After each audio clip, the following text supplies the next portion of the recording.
This is the Team Building with Teens podcast. I'm Nicola and this is session number 1.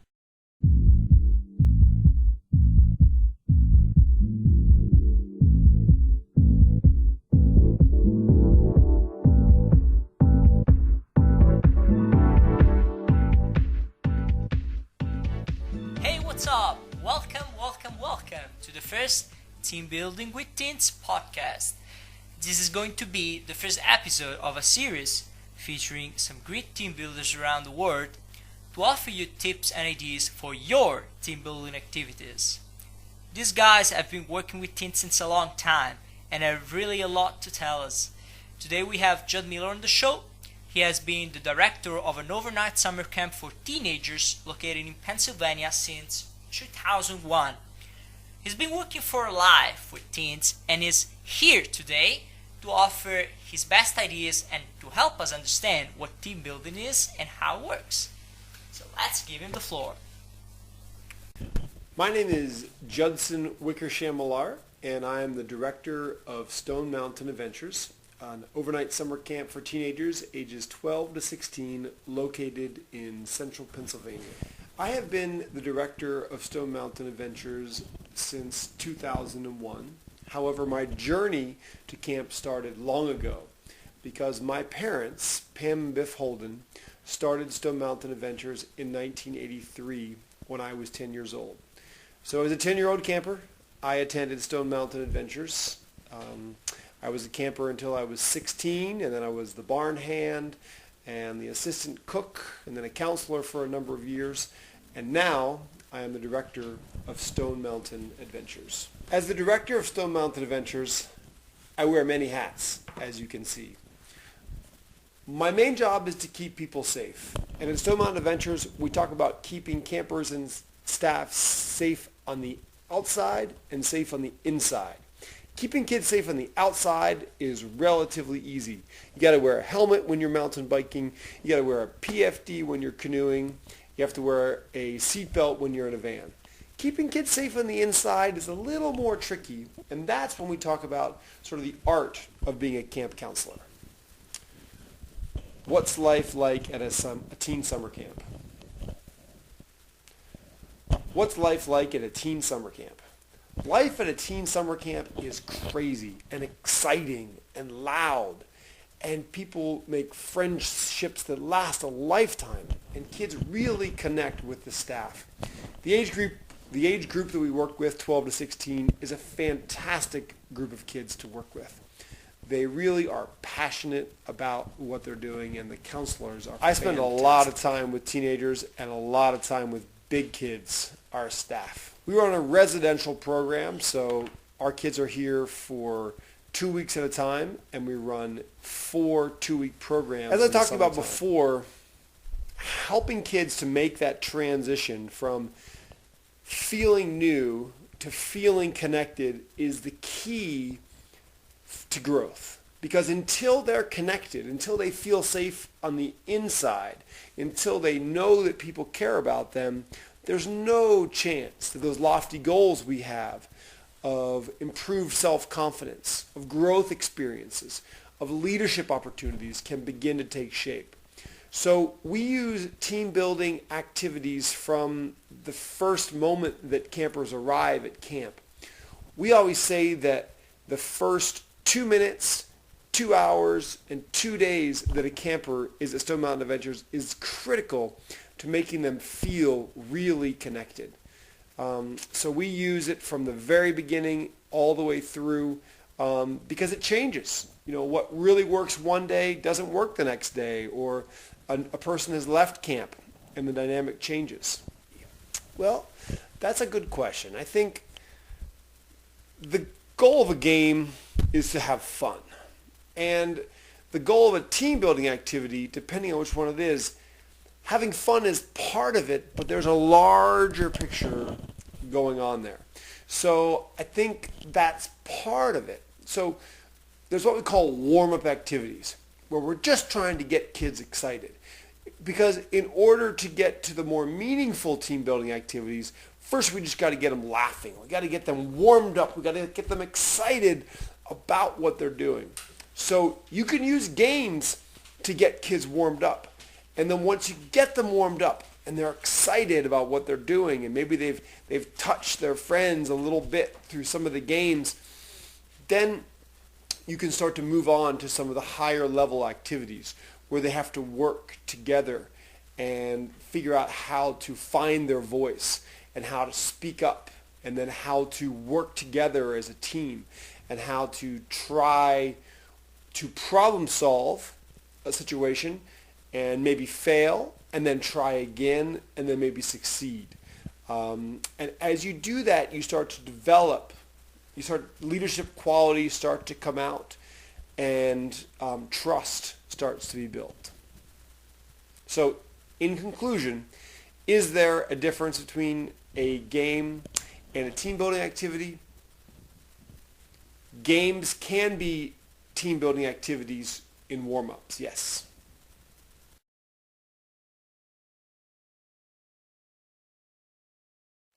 Well, I have a lot of favorite team building games and activities that are very effective, but one that comes to mind that I have used a lot over the years is called the electric fence. And the purpose of the electric fence is to encourage communication, to foster teamwork, to foster discussion on group dynamics, and to consider safety and trust among the group. So the way the electric fence works is this. You find some trees that create a triangle or a square or a rectangle, and you take a rope, preferably a rock climbing rope, and you make a barrier around the trees with the rope somewhere between belly and chest high of your shortest participant. And you get your group together and you put your group inside the fence. Once the group is inside the fence, you as the facilitator sort of explain the guidelines. You let them know that the fence is electric, that they can't touch the fence, and there's also an invisible field from the fence down to the ground, so no part of their body can go underneath the fence. And what they have to do is they have to get every member of their group from inside the circle, triangle, rectangle, or square that the fence has made to the outside without touching the fence. So they have to work together to lift the first person up and over the top and down safely onto the ground. The facilitator needs to be assisted by at least one other person to help spot people as they climb. It's really important to remember that safety is first. You must monitor the physical and emotional safety of the group the entire time. If at any time any person touches the rope or goes underneath it, the fence, everyone has to get back inside. And it's fascinating to watch groups work together and to see different ideas come to the forefront, and people who may step back in certain situations may have an idea and try and speak up, but people don't listen. And then someone says, hey, well, what about that person over there? They had an idea. So one question that people have about this activity is, if you get half the people over and then one person trips the rope with their foot, does that mean that this activity is a failure? Or do they get ridiculed by everyone else in the group? That's a time for the facilitator to possibly interject and say, okay guys, you tried this method and you ran into some trouble. So why don't you take a few minutes and talk about different strategies for getting everyone over the electric fence. It's important to know when to, as a facilitator, add your 2 cents and when to shut up.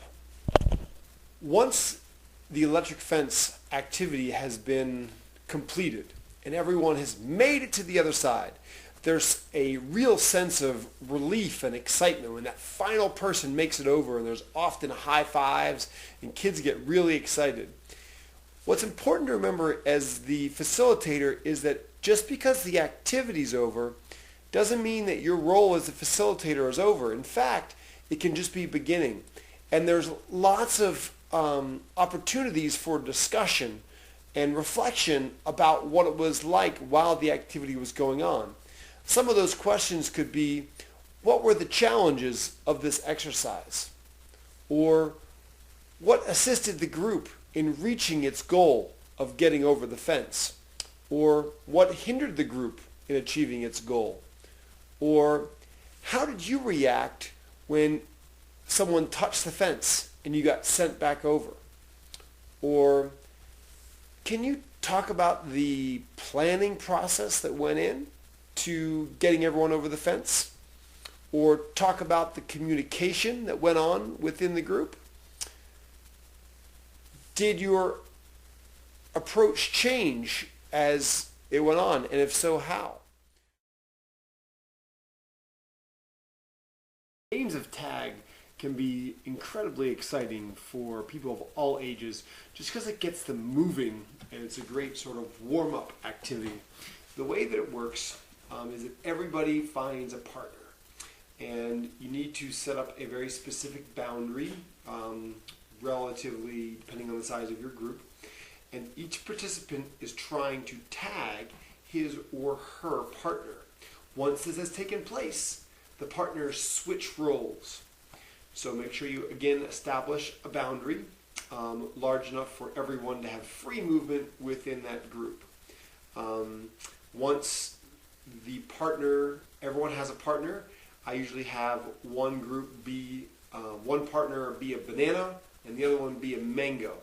And I say, okay, we are playing, if there are, say, 16 different groups, I'll say we're playing 16 different individual games of tag.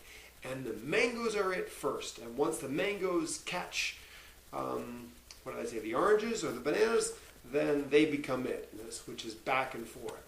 1, 2, 3, go! And then the chaos ensues because everyone's running all different directions. And as soon as one person tags another, they turn around and try and get the other person. This is a game where you really need to watch the safety. You don't play for very long. And the first time someone runs into another person, you stop it, or better yet, even before that. Super fun warm-up game. Another really fun activity is a game called Incorporations. And the way that Incorporations works is this. You have your group in front of you, and you say that you are going to yell out sort of a subject, and they have to gather based on their interest. So you might start out with by saying, gather by your favorite flavor of ice cream. And if you have 20 or 30 or 40 people in your group, people just start yelling, chocolate, chocolate, vanilla, strawberry, marshmallow. And they all get together, and it's very loud and chaotic, which can be good. And then once they all get together, you point to a group and you say, what's your favorite flavor of ice cream? And they'll say, chocolate, vanilla, peanut butter. And it's really exciting. You can do things where they have to choose, like what their favorite thing is, their favorite camp activity, their favorite professional soccer team. Or you can do things that come naturally to them, but like eye color, or what color hair they have. In my case, I barely have any hair. Whether they're wearing shoes or sandals, the month of the year they were born in, the cabin at camp that they live in. And that's a way to sort of bring people together. Another really fun activity is a game called Incorporations. And the way that Incorporations works is this. You have your group in front of you, and you say that you are going to yell out sort of a subject, and they have to gather based on their interest. So you might start out by saying, gather by your favorite flavor of ice cream. And if you have 20 or 30 or 40 people in your group, people just start yelling, chocolate, chocolate, vanilla, strawberry, marshmallow. And they all get together, and there's very loud and chaotic, which can be good. And then once they all get together, you point to a group and you say, what's your favorite flavor of ice cream? And they'll say, chocolate, vanilla, peanut butter. And it's really exciting. You can do things where they have to choose, like what their favorite thing is, their favorite camp activity, their favorite professional soccer team. Or you can do things that come naturally to them, but like eye color, or what color hair they have. In my case, I barely have any hair. Whether they're wearing shoes or sandals, the month of the year that they were born in, the cabin at camp that they live in. And that's a way to sort of bring people together. The next question is, what makes a good team building activity? And that's a really good question. I think the answer to that is multifaceted, and we could talk about that for hours, really. I think a couple of things are really important. Communication is key.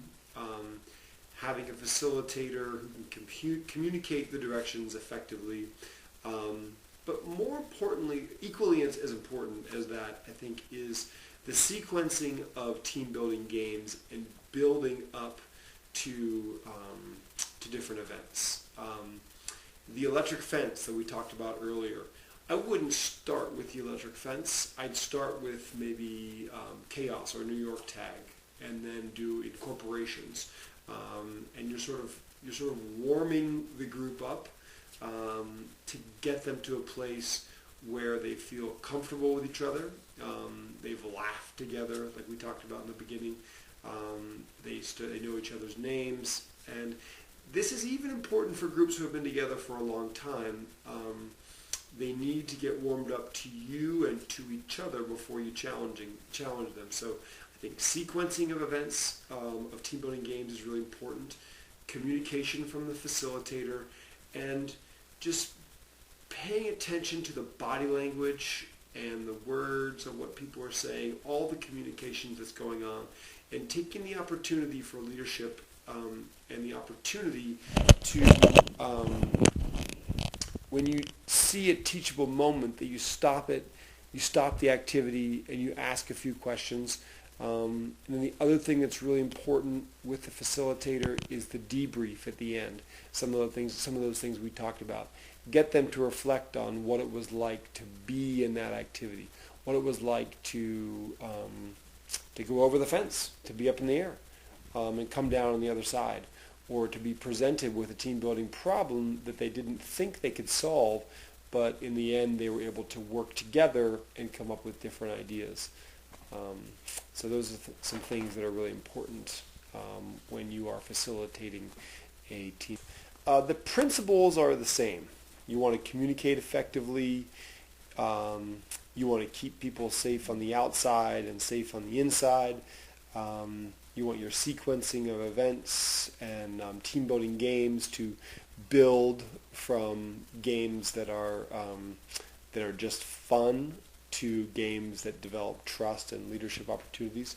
I think what's really different about working with children as opposed to working with teenagers is just the games that you choose, and the amount of the attention span of children is going to be shorter than the attention span of teenagers, and so you just need to plan accordingly and really think about your audience. I think that's the most important thing, is to think about your audience, and I guess also to think about what your goals are for that group. If you're working with a group of 7-year-olds, your goals are going to be different as if you're working with 10-year-olds, as opposed if you're working for 15, 16, and 17-year-olds. So looking at those goals is really important. There are lots of resources for team building activities. There are a lot of great books out there that are available either through ebooks or traditional paper books like this. And the internet is a fantastic resource for team building games. YouTube is a great place to see how games are facilitated. One of the best ways to learn about team building games is just to put yourself in a position where you're observing people who are facilitating team building activities. If you know someone who's a facilitator, ask if you can mentor them. Or to attend a conference or a class or a weekend retreat where there's a lot of team building events going on. I think that's hands-on is by far the best. I mean, I think YouTube's another great resource, but hands-on and experiencing it, there's no substitute for experience. The reason team building is important is because you're trying to take a group of people and bring them together, literally. So you have a group of people and either they are all individuals who are just getting together for the first time and you're trying to slowly bring them together, or you have a group of people who are together in the 7th grade class and they've been together for a long time, and you're trying to create some new dynamics. You're trying to create an atmosphere that's different than what it was last week, and to provide them with the opportunity to be able to trust each other, to learn to communicate better. It can work for sports teams to learn to communicate more effectively. Sports team, especially like for a football or soccer team, where they have all those sort of constant interactions, those repetitive interactions at practice, on their bus when they're traveling to games, while they're eating together, during game preparation, during games, during the post-game. All those interactions are very sort of normal and they're used to that. You take that group and you put them in a team building situation where suddenly they have to problem solve something totally different. That can be a really rewarding experience and can have really tangible and meaningful effects on that group once they get together back in those sort of traditional roles of practice and games and game preparation. I think it really depends on lots of different things. I think that in general, it's important to have diversity among your staff and your facilitators. I think it allows a different perspective to come forward. I think it's especially important if there are people of just different races within that group, so there's diversity within your group. So yes, I do think that's important. I love working with teenagers. Teenagers are great because they really are young adults, and they're trying to figure out their place in the world. And you, as a facilitator, become a mentor to them, and you are one role model on their journey as they try and figure out where their values are. As a teenager, they're trying to rebel against the authority figures in their lives, right? And so who are those authority figures? Their parents are the authority figures in their lives, their teachers. And so they're trying to rebel against them, but at the same time, all they really want is praise. They want someone to say to them, "Oh, you did such a good job. Oh, I love you so much." They want love and praise. And so there's a push-pull going on between them. So the hardest part about working with teenagers, I guess, is occasionally there are teenagers who are too cool for school, where they are sort of like, "Man, this kind of sucks. Why do we have to do this? I don't want to play this team building game." And that can be a real challenge. I think enthusiasm can overcome that, and challenging them to participate and to give the team building activity a chance for success is probably the best way to overcome that challenge.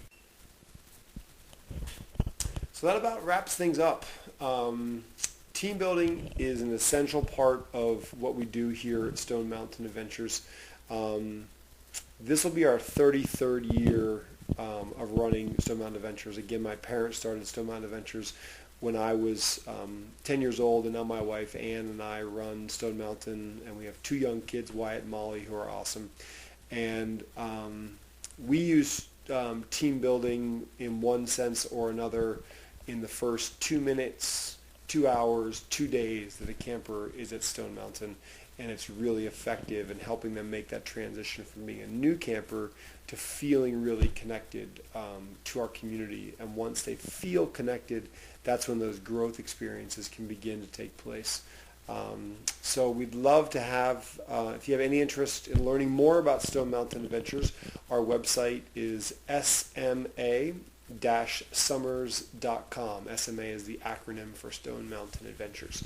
We offer 4 2-week sessions during the months of June, July, and August in Pennsylvania here in the United States. Again, my name is Jud Millar, and I'm the director of a summer camp for teenagers in Central PA called Stone Mountain Adventures. Thanks so much for your time, and I hope that you've learned something along the way and that you find a way to incorporate team building into whatever program that you're doing. If you have any questions or you want to email me, that stuff's available here on the screen. Thanks so much, and take care.